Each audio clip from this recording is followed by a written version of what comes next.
J'ai commencé par mixer à la maison, avec des cassettes. J'adorais ça. C'était un peu comme si je faisais de la musique. On mixe des sons, des mélodies, des lignes de basse, et on peut créer quelque chose de complètement nouveau. Voilà comment j'ai fait mes débuts derrière les platines et que je suis devenue DJ. La suite appartient à l'histoire. Depuis 3 décennies, Hélène Allienne célèbre la techno sur les dance floors du monde entier.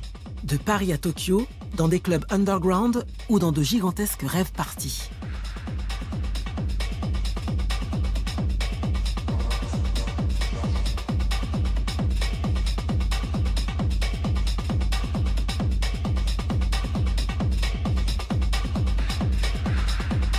DJ, productrice et patronne de label, la Berlinoise fait partie des figures incontournables de la scène techno. L'histoire de la capitale allemande et de ses clubs est liée à celle d'Hélène Allienne. Mais son destin était loin d'être tracé à l'avance. Au départ, la techno ne m'intéressait pas vraiment. Ça allait trop vite pour moi. Je fréquentais surtout les clubs hip-hop, mais en tant que femme, je m'y sentais pas à l'aise. Les hommes me harcelaient toujours un peu. Et puis, je suis allée à mes premières soirées techno et j'ai eu de super conversations. Je pouvais fréquenter des hommes sans que ce soit bizarre. J'avais enfin rencontré des gens qui fonctionnaient comme moi. Petit à petit, j'ai appris à bouger mon corps sur la techno. J'ai toujours été très physique. Quand j'étais jeune, j'ai suivi des cours de danse. J'ai aussi étudié l'art et l'acrobatie. La techno m'a permis de ressentir mon corps de manière plus intense, de m'exprimer grâce à la danse, de transpirer et de trouver les bons mouvements. Elle ouvre un espace de liberté où on peut réellement se laisser aller, sans penser au lendemain. Après la chute du mur, la techno de Détroit traverse l'Atlantique et s'impose rapidement comme la bande-son des années 1990 dans la capitale réunifiée. Des clubs provisoires naissent dans l'ancien No Man's Land, au milieu des usines désaffectées. Berlin se forge alors la solide réputation de capitale de la techno. Hélène Allienne est là dès le départ et débute sa carrière dans des clubs mythiques comme le Trésor.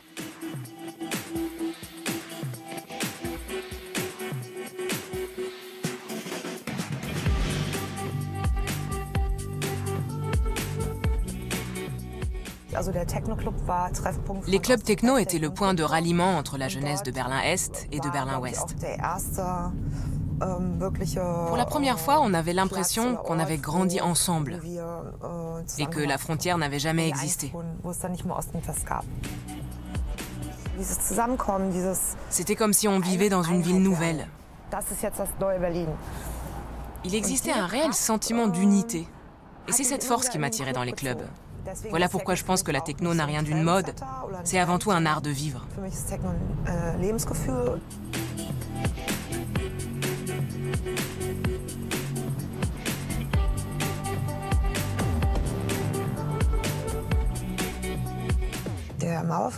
La chute du mur nous a donné l'opportunité de trouver de nouveaux espaces et de les occuper comme on en avait envie.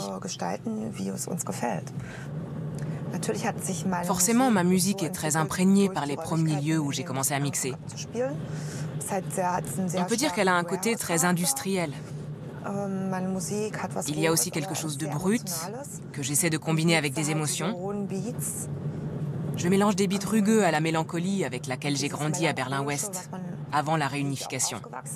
La mélancolie, c'est regarder vers la lumière, alors que sur le moment, on est dans l'obscurité.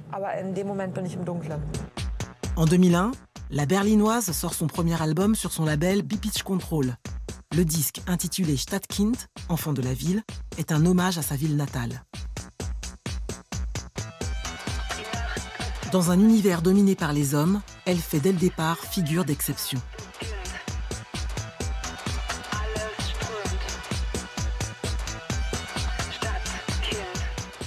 Je fais partie de cette scène et de ce mouvement. En tant que femme, on peut même dire que je suis une pionnière. Dans ma vie, je suis passée par plusieurs étapes, mais je suis toujours là. J'espère que ça donnera du courage à beaucoup d'autres femmes. Quand j'ai commencé dans les années 1990, je m'intéressais aux mêmes choses que les garçons. Ça m'a appris à interagir avec les hommes et à m'impliquer activement dans le milieu. Au début, c'était difficile, mais j'étais tellement passionnée que ça m'était égal. Je me suis jamais sentie oppressée ou agressée. Mon moteur, c'était la musique. Ellen Allien est plus prolifique que jamais. Elle vient de sortir Aura, son 3e album studio en seulement 3 ans.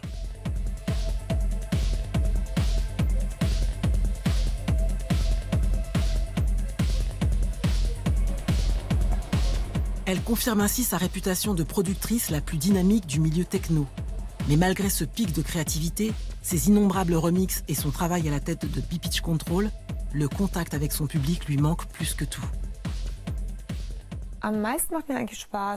J'adore passer du temps à trouver la musique que je vais jouer et à développer mes futurs sets. Parfois ça fonctionne tout de suite et parfois je suis obligée de changer pas mal de choses parce que le public ne réagit pas. En tout cas, ça me stimule beaucoup. L'essentiel, c'est d'hypnotiser tous ceux qui sont face à moi. C'est ça le but du jeu. Que tous ensemble, nous ne fassions plus qu'un. Que les gens arrêtent de me prendre en photo et que je sois plus au centre de l'attention. La foule doit s'interpénétrer et atteindre une sorte d'unité. 30 ans après la chute du mur, la techno reste plus que jamais le son de la capitale allemande. Et Ellen Allien n'a pas dit son dernier mot. À l'heure où la gentrification galopante et la pandémie de coronavirus menacent les clubs, la pionnière de la techno berlinoise reste optimiste. La culture techno est célébrée dans le monde entier. Et Berlin en est la capitale. Aussi longtemps que des clubs passeront cette musique, la techno restera importante pour la ville. Et il faut que ça dure parce qu'elle fait partie intégrante de notre culture. On ne peut pas la rayer de notre histoire. On ne le pourra jamais. Ici, la techno existe, c'est tout.